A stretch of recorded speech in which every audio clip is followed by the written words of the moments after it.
नमस्कार दोस्तों, आज का हमारा टॉपिक है बीजीय व्यंजक। बीजीय व्यंजक जिसे हम अलजेब्रिक एक्सप्रेशन भी कहते हैं।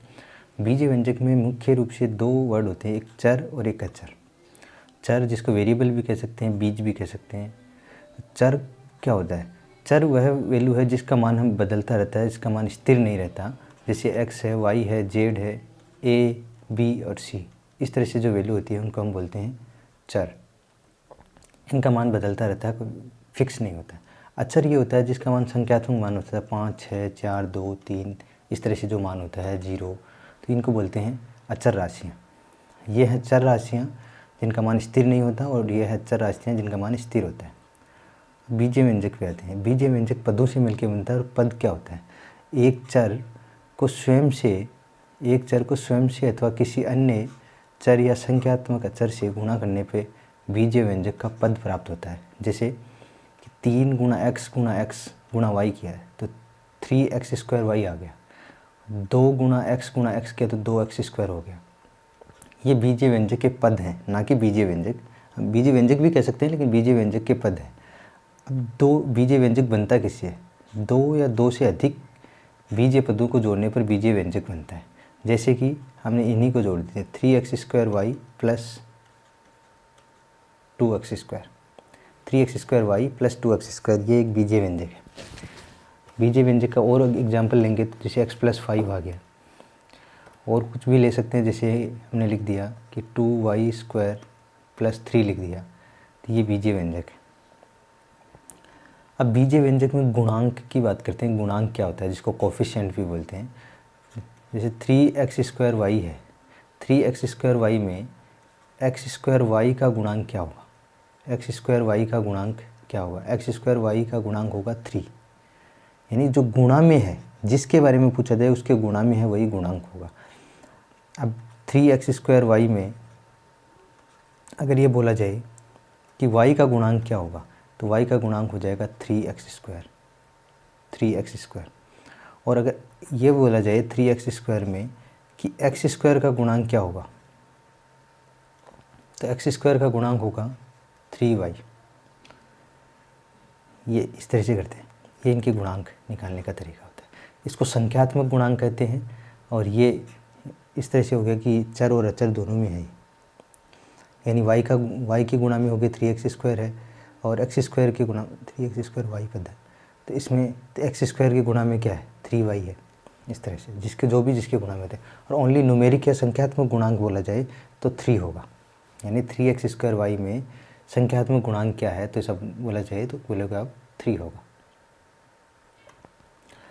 अगला क्वेश्चन, हमारा अगला टॉपिक यह है कि बहुपद क्या है? एक या एक से अधिक बीजीय पदों वाला बहुपद वाला व्यंजक क्या होता है? बहुपद कहलाता है या पॉलिनोमियल कहलाता है। तो पूर्णांकों का बहुपद कैसे बनता है? एक या एक से अधिक बीजीय पदों वाला व्यंजक बहुपद कहलाता है। तो पूर्णांकों का बहुपद, परिमेय संख्याओं का बहुपद और वास्तविक संख्याओं का बहुपद होता है। तो सबसे पहले हम बात करते हैं पूर्णांकों का बहुपद कैसे बनता है। जैसे हमने ले लिया, एग्जाम्पल लेते हैं, ax²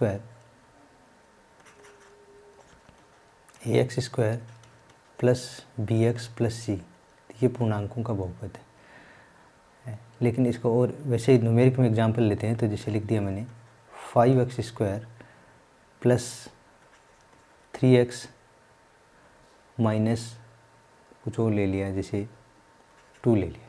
ये एग्जाम्पल है। 5x² प्लस 3x माइनस 2, तो ये एक पूर्णांकों का बहुपद है। यानी x² के कोफिशिएंट, x का कोफिशिएंट ये पूर्णांक होनी चाहिए, ये पूर्णांक है। अब परिमेय संख्याओं का बहुपद, परिमेय संख्याओं के बहुपद में क्या होनी चाहिए? p/q के फॉर्म में होना चाहिए। यानी फ्रैक्शन के फॉर्म में होंगे, उनको पूर्णांकों, परिमेय संख्याओं का बहुपद कहते हैं। जैसे हमने लिया 3/4x² प्लस 4/3x प्लस 7। तो इस तरह के बहुपद को क्या बोलेंगे हम? परिमेय संख्याओं का बहुपद कहते हैं। यानी x² का कोफिशिएंट भी परिमेय संख्या है, x का कोफिशिएंट भी क्या है? परिमेय संख्या। तो इनको बोलेंगे परिमेय संख्याओं का बहुपद। अब बात करते हैं वास्तविक संख्याओं की। वास्तविक संख्याओं के बहुपद में क्या होगा? वास्तविक संख्या आ जाएगी साथ में गुणांक में। जैसे हमने कोई ले लिया example 5x² minus √3x plus ये लिया कि मान लो 3 ले लिया, तो ये बन जाएगा क्या, ये वास्तविक संख्याओं का बहुपद आ जाएगा। इस टाइप के एग्जाम्पल से परिमेय संख्याओं का बहुपद ये होता है जिसमें परिमेय संख्या गुणांक में होंगी और पूर्णांक संख्याओं में पूर्णांक गुणांक में होने चाहिए, इनका ये बहुपद बोलते हैं। अब बहुपदों में जो पद होते हैं वो समान और असमान भी होते हैं। समान पद कैसे होते हैं देखिए, समान और असमान पद। समान पद वे बीजीय पद जिनके बीजीय गुणनखंड समान हों, यानी समान पद या सजातीय पद कहलाते हैं। सजातीय पदों में चर और उनकी घात समान होती है, केवल संख्यात्मक मान भिन्न होता है। जैसे हम पहले सजातीय की बात कर लेते हैं, जैसे लिखा 5y² 2y² माइनस 3y², ये क्या है, सजातीय पद है, क्योंकि इसमें y² का गुणांक है वो भिन्न है, y² का गुणांक भिन्न है, बाकी चर का मान है वो सब में समान है और चर की घात भी समान है। ये बोला गया ना यहाँ पे, चर और उसकी घात समान होनी चाहिए, तो वो पद क्या होते हैं, सजातीय पद होते हैं। अब बात आती है अनलाइक टर्म, यानी असमान पद। असमान पदों में ऐसे होता है कि जैसे 5y² 2xy, ये यहाँ पे लिया हमने 5x²। अब यहाँ पे y² अलग है, यहाँ पर xy है और यहाँ x² है, तो ये तीनों पद क्या हैं, सजातीय नहीं है, इनको बोलते हैं असमान पद। इनको बोला जाता है असमान पद। तो समान और असमान पद इस तरह होंगे जिनको लाइक टर्म और अनलाइक टर्म बोला जाता है इंग्लिश में। यदि किसी बहुपद में किसी चर की घातांक ऋणात्मक या शुद्ध भिन्न है तो वह व्यंजक बहुपद नहीं होगा। जैसे एक एग्जाम्पल लेते हैं हम कि ऋणात्मक घात x की घात -2 प्लस 3x प्लस 2, तो ये व्यंजक है, ये बहुपद नहीं होगा क्योंकि इसकी घात माइनस में आ गई, ये ऋणात्मक है। या फिर आप ये कह सकते हैं जैसे इस टाइप का हो कि x की घात 1/2 प्लस 3x प्लस 2, इस टाइप से हो, यानी x की घात क्या है, यहाँ भिन्न में है, ये भिन्न है, तो ये भी क्या होगा, ये व्यंजक भी क्या नहीं हो, बहुपद नहीं होगा। तो इस तरह से नहीं होना चाहिए। या फिर दूसरा एग्जाम्पल लेते हैं, जैसे मानो √x प्लस x³, तो इसको भी हम क्या नहीं लेंगे, बहुपद नहीं लेंगे, ये बहुपद में काउंट नहीं होता और ये भी बहुपद में नहीं होगा क्योंकि इसकी घात ऋणात्मक है, इसकी घात शुद्ध भिन्न में है और ये लिखा है √x, जिसको हम क्या लिखते हैं 1/3 प्लस x³ लिखा जाएगा, जो कि बहुपद में काउंट नहीं होता है। अब पदों के आधार पर बहुपद कितने प्रकार के होते हैं। पदों के आधार पर बहुपद अलग अलग प्रकार के होते हैं, जिनमें हम एक पदी, द्विपदी, त्रिपदी इस तरह से बोलते हैं। तो एक पद वाले को एक पदी बोला जाता है। तो एक पदी बहुपद जिसको मोनोमियल बोला जाता है, वो बहुपद कैसे होते हैं।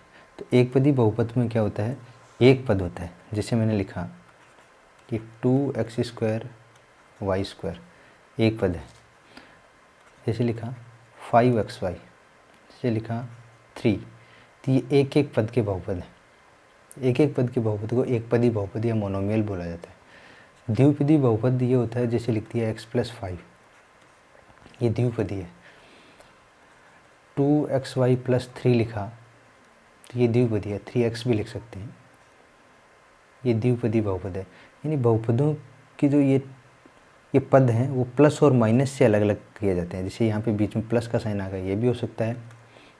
लिखा है कि हमने y - 3, गुणांक वाले को अलग नहीं मानेंगे। जैसे मैंने लिखा कि 3y, तो ये एक पद है, क्योंकि वैसे तो लिखा जा सकता है इसको 3 × y, लेकिन ये एक ही पद माना जाएगा। बहुपदों में पद हैं वो प्लस और माइनस से अलग अलग होते हैं। यानी प्लस लग गया तो मतलब 2 पद हो गए, माइनस लग गया तब भी वो 2 पद हो गए। इस तरह से डिफाइन हो रहा है। जैसे इसमें दिया है ना कि x+5 प्लस आ रहा है, यहाँ पर है y-3, तो ये भी, इसमें भी 2 पद हैं और इसमें भी 2 पद हैं, ये द्विपदी बहुपद हो जाएगा। त्रिपदी बहुपद में 3 पद होते हैं, जैसे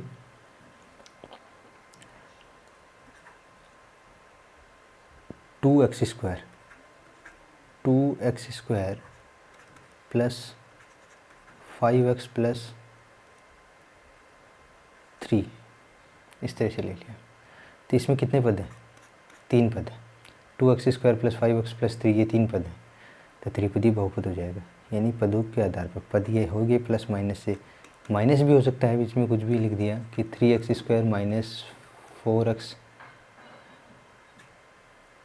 और आगे लिख देते हैं मान लो plus 1, 3x² minus 4x plus 1, ये भी त्रिपदी बहुपद है। इसमें यहाँ पर 1 2 3 पद। जीरो बहुपद, जीरो बहुपद में कोफिशिएंट होता है वो 0 होगा। 0x² plus 0x plus 0, zero पदी बहुपद यानी शून्य बहुपद है, जीरो पोलिनोमियल है, उसका मान भी 0 ही होता है, उसका मान भी 0 होगा। शून्य बहुपद का मान 0 होता है। आगे हम चलते हैं, तो जिसमें घात के आधार पर बहुपद को चेक बताना है कैसे करते हैं।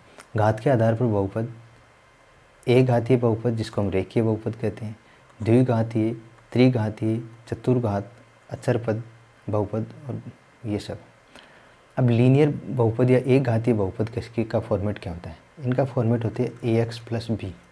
ये लीनियर या रेखीय बहुपद या लीनियर पोलिनोमियल में होता है। और इस बहुपद में जो x का मान होता है वो होता है माइनस का b/a। अब इसका एग्जाम्पल अगर अलग से लें तो ये इस तरह से हो जाएगा 2x प्लस 5, 2x प्लस 5। इसको आप ऐसे भी ले सकते हो 3x माइनस 2, 3x माइनस 2, ये भी हो सकता है। तो ये अलग अलग, ये रेखीय बहुपद है। अब बात आती है कि द्विघात बहुपद यानी क्वाड्रेटिक पोलिनोमियल। क्वाड्रेटिक पोलिनोमियल किस फॉर्मेट में होता है? क्वाड्रेटिक फॉर्मेट, स्टैंडर्ड फॉर्मेट ये होता है ax² plus bx plus c। ये क्वाड्रेटिक पोलिनोमियल का बहुपद होता है। जैसे 2x² प्लस 5x प्लस 3, ये क्वाड्रेटिक पोलिनोमियल का फॉर्मेट है, यानी जिसकी घात, वेरिएबल की जो घात है, सबसे बड़ी घात वो कितनी होनी चाहिए? 2 होनी चाहिए। इसमें जो चर है इसकी सबसे बड़ी घात क्या होगी? 1 होगी, जिसको डिग्री ऑफ पोलिनोमियल बोला जाता है, घात बोला जाता है। सबसे बड़ी घात इसमें 1 होती है। रेखीय बहुपद में 1 घात होती है, और द्विघात बहुपद में यानी क्वाड्रेटिक पोलिनोमियल में 2 घात होती है। सबसे बड़ी घात 2 होती है। देखो इस यहाँ पे 2 है। त्रिघात का क्या है? देखो त्रिघात में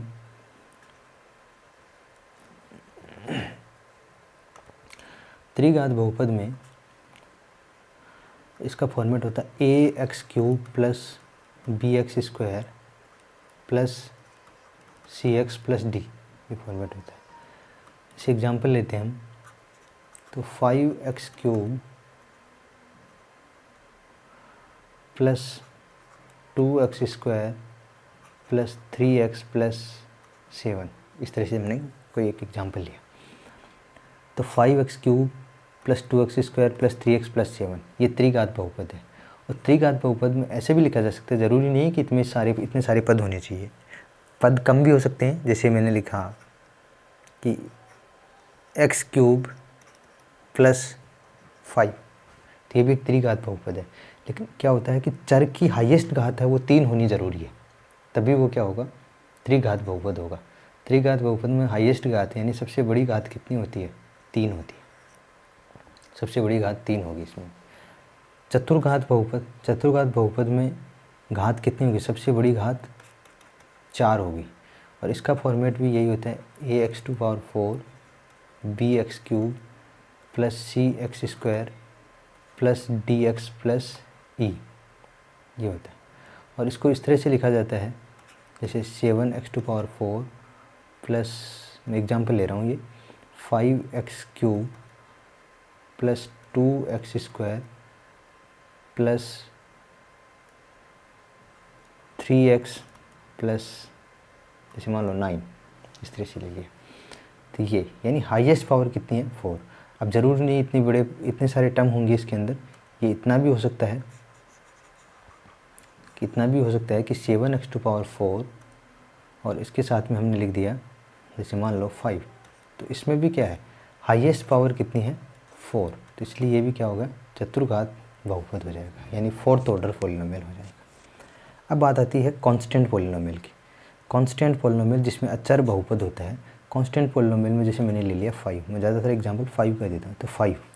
अब इसमें घात कितनी होती है, तो इसमें हाईएस्ट घात कितनी है 0 है। कैसे 0 है,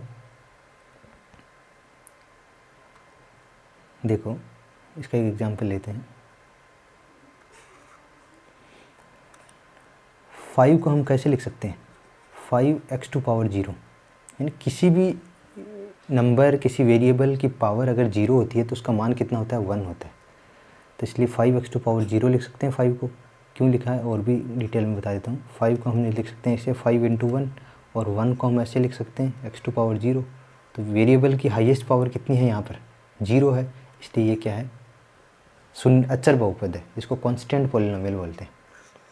इसमें इसकी वैल्यू है वो फिक्स रहती है, इसका मान है बहुपद का मान वो फिक्स होता है। अब जैसे ले लिया हम मानो कोई दूसरा ले लेते हैं 3 लिया, तो इसमें 3x⁴ बनेगा। फिर आगे जैसे 0x + 0 इस तरह से बना सकते हैं अगर डिटेल में बनाएं तो, यानी 3 को इस तरह से लिख दिया पॉलिनोमियल में या बहुपद में। तो इसकी हाईएस्ट पावर कितनी है, हाईएस्ट घात, सबसे बड़ी घात 0 है, तो इसलिए इसकी घात होती है सबसे बड़ी 0। और ये एग्जांपल होता है जैसे न्यूमेरिक वैल्यू को हम अचर बहुपद कहते हैं। बहुपद का मान कैसे निकालते हैं, जैसे मानो एक बहुपद है हमारे पास f(x) = 5x² - 3x + 2, और इसका मान निकाल लेते हैं कि हमने कोई एक वैल्यू ले ली कि x = 1 पे, x = 1 पे इसकी वैल्यू क्या होगी ये देखते हैं।